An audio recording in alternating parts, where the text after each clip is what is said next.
Bueno, buenas tardes a todos los invitados a esta sala de reunión que el Círculo Nacionalista de Santiago del Estero ha realizado para, en este caso, conmemorar hoy, 15 de junio, más allá que se ha adelantado la fecha, siempre nos adelantan la fecha de nuestros grandes héroes de la patria, no les celebran el día correspondiente, ya es una costumbre en nuestro país, pero bueno, en el marco de la celebración por un nuevo aniversario del fallecimiento de nuestro gran héroe, el general Martín Miguel de Güemes, el Círculo Nacionalista ha decidido, en este caso, realizar con el Centro de Herederos de Hierro, Centro de Esgrima Criolla Herederos de Hierro, una charla en el cual vamos a desarrollar de lo que es la práctica de la esgrima criolla. En este caso, quienes están como expositores de esta charla son Federico Alacino y Matías Alegranza. Ellos son los fundadores del Centro de Esgrima Criollo Herederos de Hierro de la ciudad de Rosario, Santa Fe. Así que le damos la bienvenida a nuestros compatriotas Alacino y Alegranza.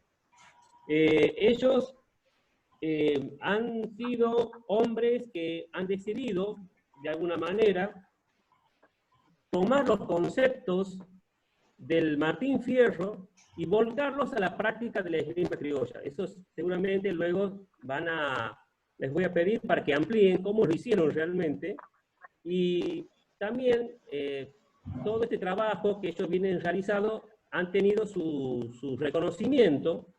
Ellos han recibido un premio internacional que se llama Premio Internacional Gauchos del Sur en San Clemente del Tuyú. Eso fue en el año 2019. Y también ya realizaron el primer encuentro federal de esgrima criolla en la ciudad del Rosario. Así que la verdad es que va a ser muy grato escucharlos a los camaradas Federico Alacino y Matías Alegranza. Esta charla se va a dividir, antes que nada, en dos partes. Como nosotros nos manejamos con un tiempo muy escueto, tenemos exactamente 40 minutos para esta primera parte, que es la parte teórica. ¿Qué significa esto, estimados compatriotas? Y voy a hacerlo más breve para que ya les dé la palabra a Alacino y Alegranza. Ellos van a desarrollar los diferentes puntos que han preparado en la teoría, y después, si ustedes están interesados en realizar alguna pregunta mientras ellos dan la charla, me la mandan por mensaje privado vía chat. ¿Estamos de acuerdo? Por mensaje privado vía chat. Entonces yo les reproduzco la pregunta a los expositores. Una vez que se cumple los primeros 40 minutos, vamos a salir, o el sistema solo nos saca, yo les voy a anticipar para que salgamos todos juntos, y vamos a volver a ingresar dentro de un lapso de 10 minutos para la segunda parte de la charla, que ya va a ser la exhibición propiamente dicha. ¿Estamos de acuerdo? Bueno, listo. Entonces les doy la palabra a los camaradas Alacino y Alegranza, y muchísimas gracias por haber aceptado la invitación del Círculo Nacionalista de Santiago del Estero. Bueno, buenas tardes, Enrique. Buenas tardes a toda la gente que está en la audiencia. Primero, agradecerte a vos y al Círculo por esta invitación, y más teniendo en cuenta la fecha en la que estamos, que en realidad estamos cruzados por dos fechas, si me permitís. El 17 de junio conmemoramos el fallecimiento de don Martín Miguel de Güemes, y hoy conmemoramos el paso de inmortalidad del patriarca de la Federación, don Estanislao López. Así que a nosotros como santafesinos nos toca más de cerca, ¿no? Entonces un poco esto nos va a servir, nos va a dar pie para que hablemos un poco de lo que es nuestra disciplina, que la presentemos en general, porque hay mucha gente que, si bien se está difundiendo a nivel país, hay mucha gente que todavía la desconoce. Y bueno, y va a ser interesante también, a partir de lo que nosotros planteemos, de nuestra exposición, que después, si la gente se quiere sumar, como bien lo dijiste vos, con preguntas, interrogantes y demás, estamos totalmente dispuestos a responder todo lo que la gente plantee, ¿no? Así que, no, bueno, buenas tardes a todos, muchas gracias por la invitación, como dice Fede, y bueno, estamos acá para responder todas las inquietudes, consultas y dudas, y hablar sobre esto que es la esgrima criolla y que es algo que surgió acá en Argentina, básicamente, con nuestra raza. Bueno, más que nada, lo que nos urge, digamos, como para presentar lo que es la disciplina en sí, es el nombre, ¿no? El concepto de esgrima criolla. ¿De dónde procede? Porque uno automáticamente cuando habla de esgrima criolla lo asocia con los gauchos. Sin embargo, fue un concepto que originalmente no fue utilizado por los gauchos, sino que es un concepto que se empezó a utilizar en tiempos relativamente modernos. Entonces nos vamos a situar un poco en el contexto de la aparición del nombre de la disciplina. Si bien esta disciplina, como te decía recién, alude, digamos, al arte marcial practicado y desarrollado por nuestros gauchos, por nuestros hombres de campo, el nombre aparece relativamente en tiempos recientes y aparece de la mano de un literato, de un escritor, de Horacio Quiroga. Allá por 1906, en una muestra que Horacio Quiroga programó para la revista Caras y Caretas, en la cual se veía una serie de fotografías en la que aparecían hombres, digamos, empuñando cuchillos y mantas enrolladas en el brazo, en posiciones justamente de esgrima, y él, como para darle un nombre a esa exposición, le puso esgrima criolla. ¿Por qué? Horacio Quiroga era practicante de esgrima clásica y un amante, digamos, de lo que eran las tradiciones de nuestro país. Si bien él era uruguayo, hay que entender que la tradición gauchesca no solo nos pertenece, sino que pertenece a los hermanos del Uruguay y a los hermanos de Río Grande del Sur, de Brasil, de Brasil.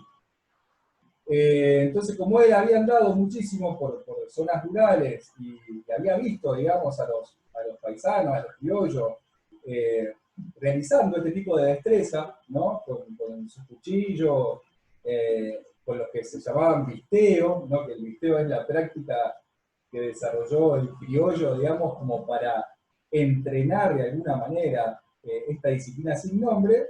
Él quiso, digamos, conceptualizar de alguna manera lo que había visto y lo llamó esgrima criolla. Estamos hablando del año 1906, lo vuelvo a decir, 1906, en una muestra fotográfica de la revista Caras y Caretas. Pasando el tiempo, en 1942, aparece este libro, no sé si se ve ahí, del tradicionalista Mario López Osornio, folclorólogo, que él, viajando por zonas rurales del Gran Buenos Aires, juntó una serie de anécdotas y de cuestiones alusivas al uso de los criollos del facón y de lo que representaría nuestra disciplina en sí, juntó, digamos, en este librito, digamos, Esgrima Criolla, que para nosotros es el manual de referencia, lo que sería, digamos, acercarlo un poquito más. Acercarlo a la cámara un poquito más, por favor, Matías. El libro. Acercarlo. Perdón. Ahí.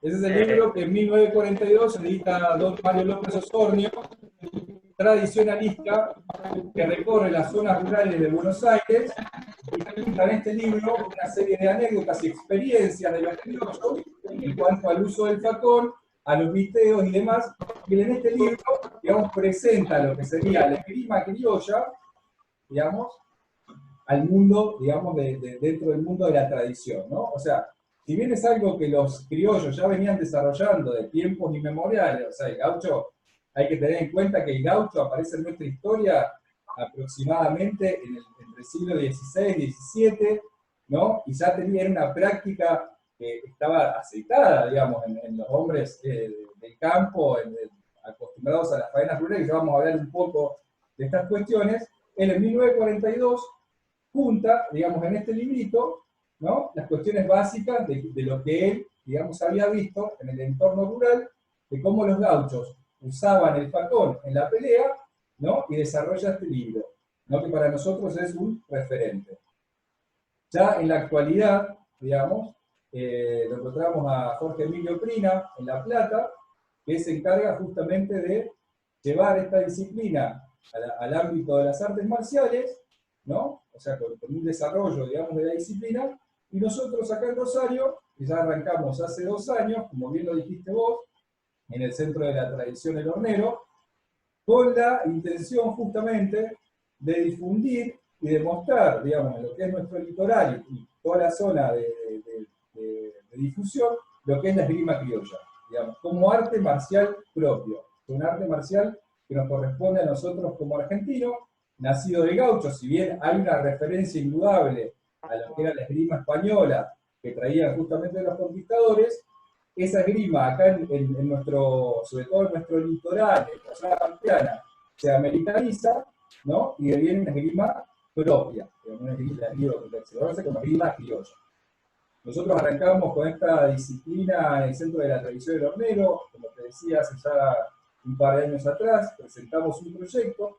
Acá el compañero Matías viene justamente de las artes marciales, yo vengo del tradicionalismo, ¿no? Un poco de la historia del tradicionalismo, del folclore, y decidimos juntar justamente nuestros conocimientos, presentar un proyecto en el Centro de la Tradición del Hornero, que es uno de los centros emblemáticos acá de la ciudad de Rosario, data de 1943 su fundación, y gustosamente aceptaron el proyecto y empezamos con las clases, las prácticas y los entrenamientos de la disciplina en el hornero.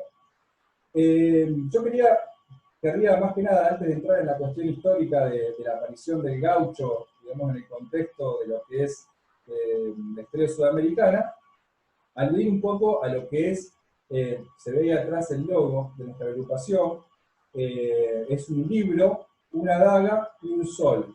Un poco eso sintetiza el concepto que nosotros queremos aplicar a lo que es la práctica de la esgrima criolla. Si bien es un arte marcial que tiene un entrenamiento, justamente porque es una práctica de combate, está unida indudablemente con el aspecto histórico, con el aspecto ético, con el aspecto cultural y tradicional que viene representado justamente por el libro, ¿no? En nuestras prácticas no solo se practica el combate gaucho, sino que se transmite y se difunde lo que es la tradición que rodea ese combate, lo que es la historia, y el sol representa justamente la ética, que como vos bien decías, Enrique, nuestra ética está derivada directamente del Martín Fierro.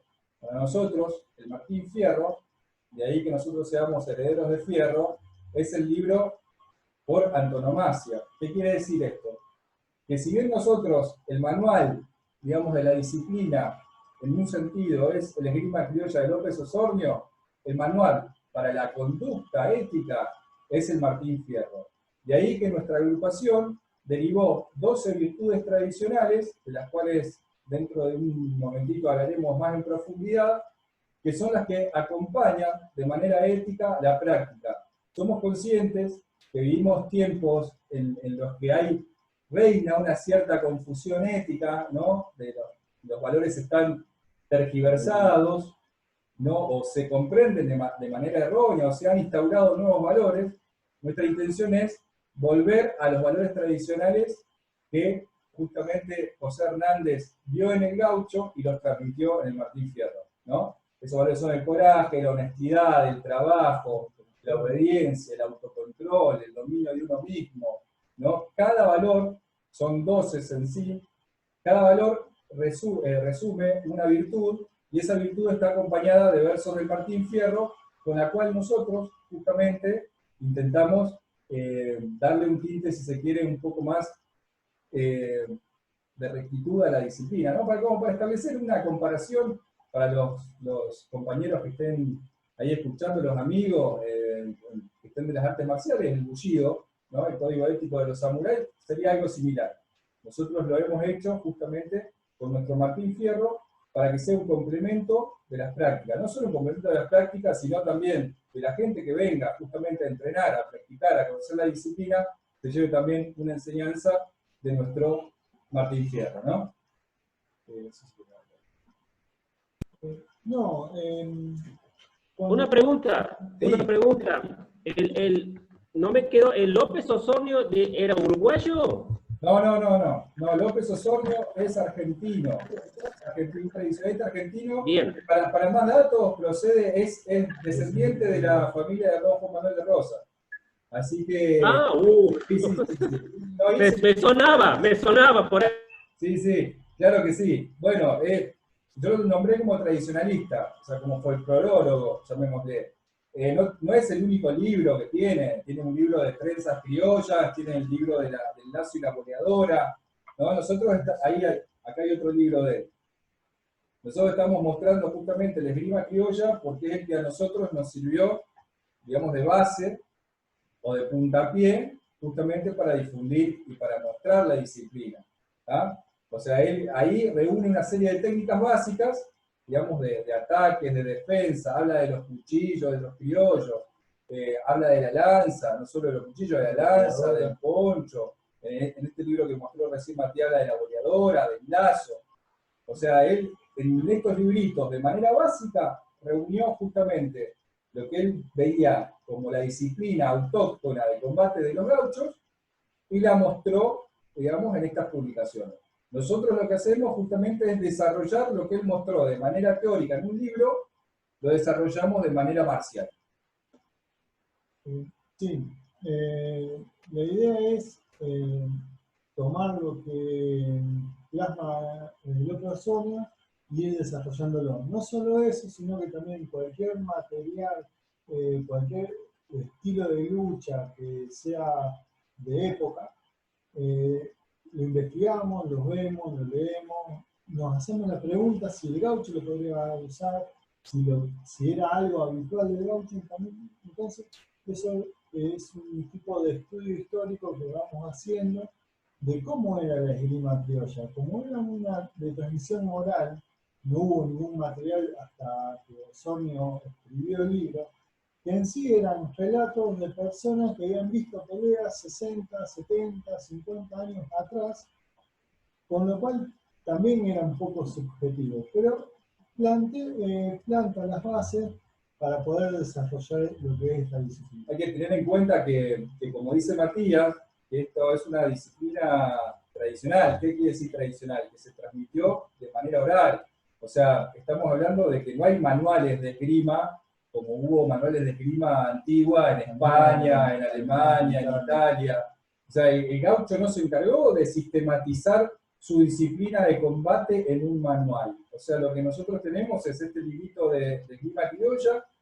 Jorge Pina también hizo lo suyo en La Plata, ¿no? Pero no tenemos antecedentes reales. O sea, los antecedentes que podemos tener justamente es juntarnos con criollos que han visteado o que siguen visteando, que es la manera tradicional que usó el gaucho justamente de aprender de manera intuitiva el uso del facón en la pelea. Nosotros justamente lo que estamos haciendo es darle una forma estructurada dentro de una disciplina marcial. ¿Tá? O sea, tenemos también grandes relatos de época, justamente como decía Matías, grandes relatos históricos que nos hablan justamente del modo de combate que tenían los gauchos. Hay que tener en cuenta otra cosa. El gaucho guerrero en sí fue un gaucho que guerrió de a caballo. ¿Ah? O sea, nosotros estamos hablando de una práctica que el gaucho realizó de a pie. O sea, que la mayor parte de registros históricos que nosotros tenemos de los combates gauchos, por ejemplo, el de nuestro mentor espiritual, que es Don Güemes, justamente que lo tenemos como mentor espiritual en la agrupación, por eso tenemos ahí el banner, fueron todos combatientes de a caballo, ¿no? Entonces, ¿qué pasa? Contamos justamente con referencias limitadas dentro de lo que es el contexto de la esgrima a pie. Dentro de ese contexto nosotros lo que hacemos es desarrollar justamente el modo de combate del gaucho, que es un modo de combate muy particular. Fíjate vos que lo estamos diferenciando netamente de lo que es la esgrima de cuchillo y de lo que es la esgrima antigua española. ¿Por qué?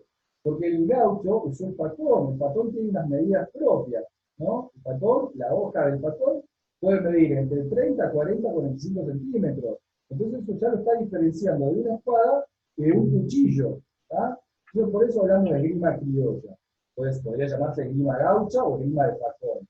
pero utilizamos el nombre justamente que se popularizó a través de este tiempo para definirlo de alguna manera. Esto ya está sentando las bases de que es una disciplina propia, autóctona y de arraigo netamente argentino, si querés, podemos sudamericano, porque se practica también en el Uruguay y en Río Grande del Sol, al sur de Brasil. O sea, esto es algo que nace con el gaucho, digamos, y nace con el gaucho como nace el arma justamente propia del gaucho, que es el pacón, ¿no? El pacón. O sea, si bien puede haber antecedentes directos en las armas que trajo la soldadesca española o la marinería española, por ejemplo las dagas, el cuchillo flamenco, ¿no? Son antecedentes directos de nuestro cuchillo y son derivaciones también. El pacón es una derivación de ese cuchillo.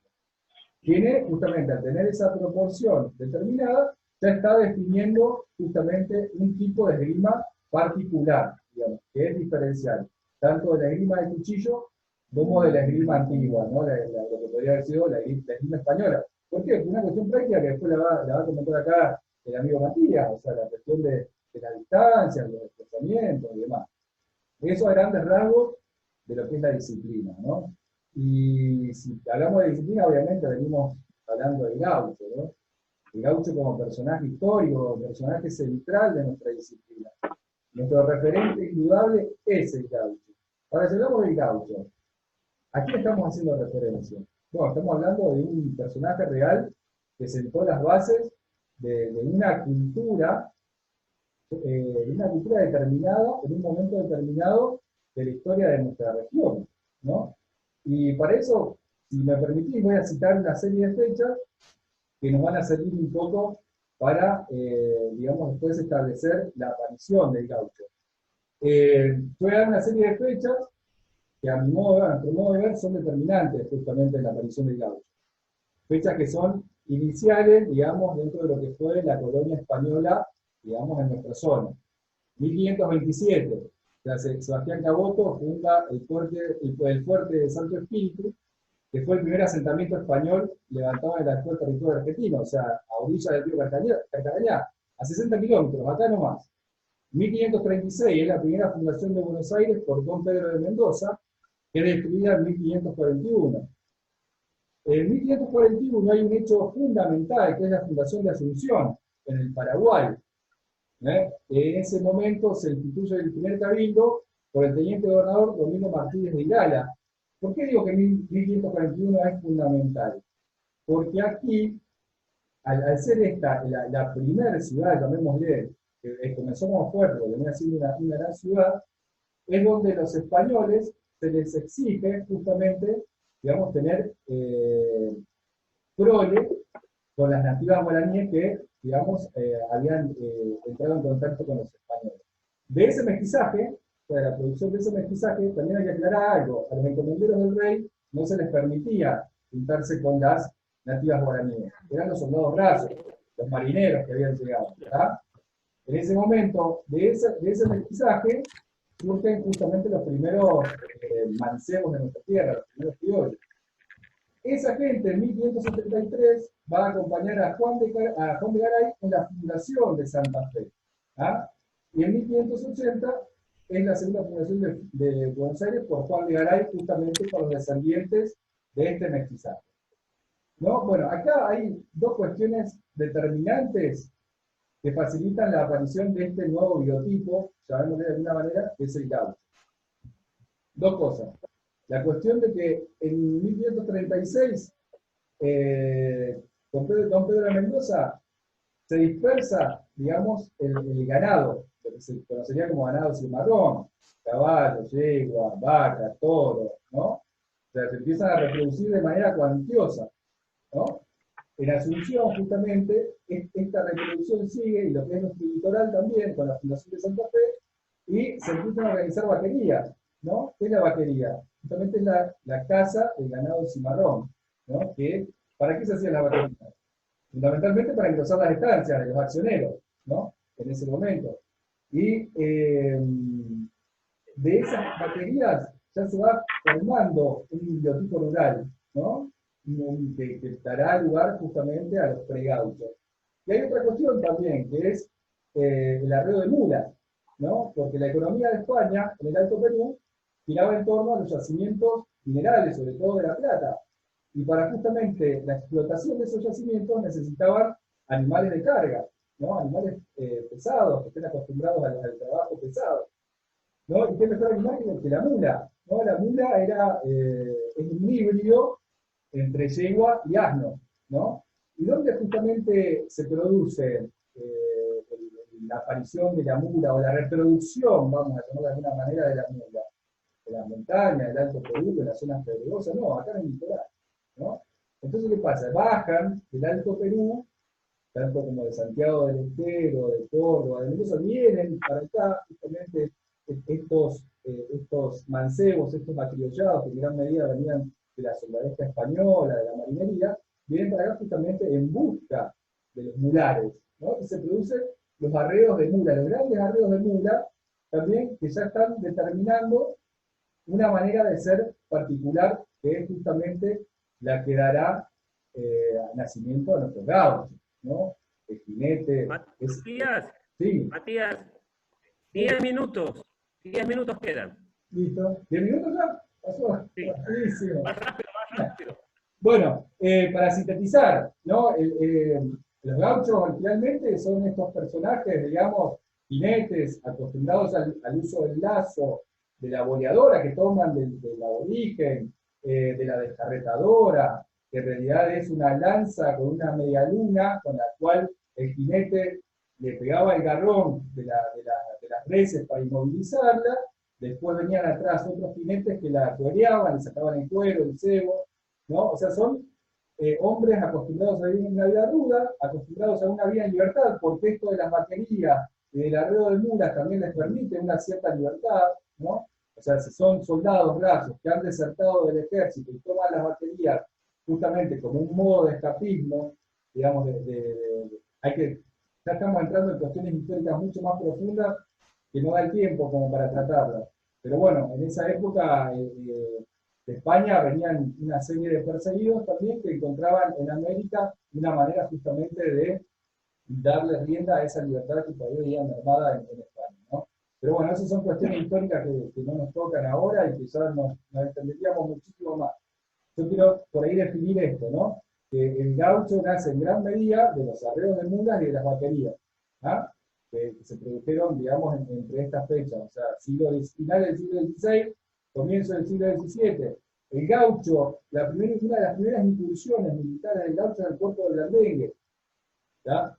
Esto ya estamos hablando siglo XVIII, ¿no? Que justamente se convocan a estos jinetes aguerridos, duros, acostumbrados a la vida de la intemperie, a usar esas armas tan propias, ¿no? Como eran justamente el lazo, la boleadora, el cuchillo, la lanza, ¿no? Se los convoca justamente en los espacios fronterizos como contención, digamos, para los malones de los indios, en el caso acá del litoral o del Uruguay para la contención de los portugueses, y ya se va perfilando el gaucho, digamos, como un componente de lo que eran las milicias, ¿no? Estamos hablando de las milicias, son ejércitos irregulares, de ahí justamente las milicias de Güemes, ¿no? Que uno habla de los gauchos de Güemes, y ¿qué eran los gauchos de Güemes?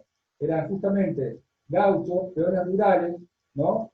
Cuyo manejo de los elementos propios del campo, como el lazo, la boleadora, el cuchillo, ¿no? Y la tacuara también, justamente lo llevó a ser aguerridos, a conocer el terreno, y que Güemes se sirviera de ellos para iniciar esa guerra de recursos, o guerra de guerrillas, como se le llamó, con la cual pudo detener 7 invasiones realistas, ¿no? Y si hablamos también de Estanislao López, justamente, que fue otro de los grandes caudillos.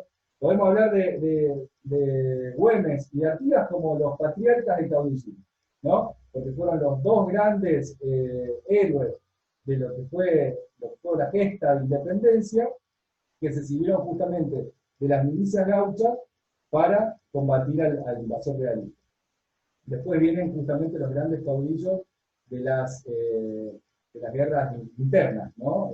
Ahí lo tenemos a Estanislao López, que también justamente, porque, digamos, ellos tenían la capacidad, digamos, de consustanciarse con los gauchos, de poder justamente los gauchos encontrar en ellos un reflejo, digamos, de lo que eran sus intereses y demás, y los seguían justamente en causas que para ellos eran justas, ¿no? Las causas por su propia libertad, por su propia independencia. Las montoneras de Estanislao López y principalmente del Supremo Pancho Ramírez. Sí. También fueron, digamos, gauchos aguerridos Sí. y que Por eso digo, prácticas muy novedosas, ¿no? por eso digo, sí, da para hablar muchísimo. O sea, estamos hablando de los gauchos y podríamos ir hablando como hasta dentro de una semana. El tema, sí, el caudillismo justamente encuentra en las capas populares, digamos, esa identificación con la cual los caudillos defienden los intereses de esas capas populares. Las capas populares se ven reflejadas en los caudillos y son los que siguen, digamos, en ese momento los caudillos. ¿Quiénes son las capas populares? Estamos hablando fundamentalmente de los gauchos, los peones rurales, ¿no? O sea, la gente que era desestimada por las grandes oligarquías o por, digamos, los políticos en su momento, los directoriales del Gran Buenos Aires y demás. O sea, obviamente que los gauchos fueron los que conformaron las montoneras con ese tipo tan peculiar de guerra, ¿no? De la guerra gaucha, y estamos hablando, bueno, como vos dijiste, Ramírez, López, Peñalosa, Quiroga, Varela, bueno, todos los bustos en Córdoba. O sea, la historia es muy amplia, digamos. Fíjate vos, fue un proceso de tal vez 200, 300 años, y si hablamos de la aparición de Gaucho, 400 años, y que da justamente para hablar mucho. Sí, el Gaucho tuvo un rol preponderante en nuestra historia, en la conformación de nuestra historia. No solo en la conformación de nuestra historia, sino de nuestra identidad. Y justamente eso es lo que nosotros intentamos difundir, no solo la práctica del arte marcial y de la esgrima, sino lo que representó el gaucho y lo que representan los valores gauchescos, ¿no? Dentro del contexto de la práctica. Y bueno, en gran medida justamente lo estamos sacando de Martín Fierro, que Martín Fierro fue como la apoteosis, digamos, de lo que representó el gaucho a través de la historia, ¿no? Hay que entender, el Martín Fierro, nosotros lo vemos como que tiene múltiples lecturas. O sea, le puedes dar una lectura política, le puedes dar una lectura social, le puedes dar una lectura ética, o sea, en él puedes encontrar lo que busques, o sea, desde consejos de sabiduría hasta el retrato de un gaucho que era familiar, trabajador y de golpe se ve llevado a la frontera por obligación y que tiene que incurrir, digamos, en el materialismo para volver a recuperar su libertad original. Entonces, el Martín Fierro para nosotros resume, digamos, en gran medida, todo esto que venimos hablando, ¿no? Bien. ¿Hay alguien que quiera hacer una pregunta? Ya faltan 3 minutos antes que cierre. Si alguien quiere hacer una pregunta, no hay ningún problema. Bueno, si ahí nadie plantea nada, yo quería mostrar también un poco, yo te mostré, ahora estamos hablando un poco, remitiéndonos a nuestro logo del libro, ¿no? Que es lo que representa justamente la historia y la tradición. Te mostré 2 libros, hay una criolla de López Osornio y Martín Fierro José Hernández. Hay un libro que para mí es fundamental también, podemos o no estar de acuerdo todos con esto, pero para entender o para comprender los procesos históricos que terminan justamente en lo que es el gaucho tal cual lo conocemos, que es Historia del Gaucho de Fernando Asunzao, es decir, un autor uruguayo, pero que ha sido reconocido en España, en Brasil, en Argentina, ha dado conferencias, ha escrito innumerables libros. Bueno, Fichas Criollas es también un libro fundamental, digamos, que trata de lo que es ya el aspecto cultural del gaucho, en cuanto a los usos, desde la ropa hasta los cuchillos, ¿no? Hasta las armas, hasta el mate, como los avíos de fumar, nada, absolutamente todo. Para nosotros son también libros fundamentales para entender, para conocer y para comprender la figura del gaucho histórico. Obviamente, ahora te puedes encontrar peones rurales que mantienen la tradición, y la tradición se mantiene en muchísimas estancias del interior del país. Te puedes encontrar justamente la figura del gaucho arquetípica en esa gente, y esa gente es la que nos gusta justamente encontrar para recabar información, experiencia. Nos hemos encontrado con muchísima gente de ese estilo que nos ha aportado muchísimo. De hecho, los dos venimos del interior. Yo vengo de La Carlota, del sur de Córdoba, que todos los días de noviembre se hace la gran fiesta de la tradición que convoca a paisanos de todo el país. Me he criado en un entorno de tradición. Matías viene de Las Rosas, acá también de gente del Trébol, de gente gaucha acá del interior. Todos somos del interior y hemos sido, si bien ahora estamos en Rosario, por cuestiones de trabajo, de estudio, de familia, desde chico hemos mamado la tradición desde la cuna, digamos, en nuestra familia. Estimado Matías, bueno, vamos a hacer el primer corte de esta reunión. Vamos a salir todos y en 10 minutos estamos volviendo. ¿Estamos? Listo. Arrancamos 8 menos 10. Gracias.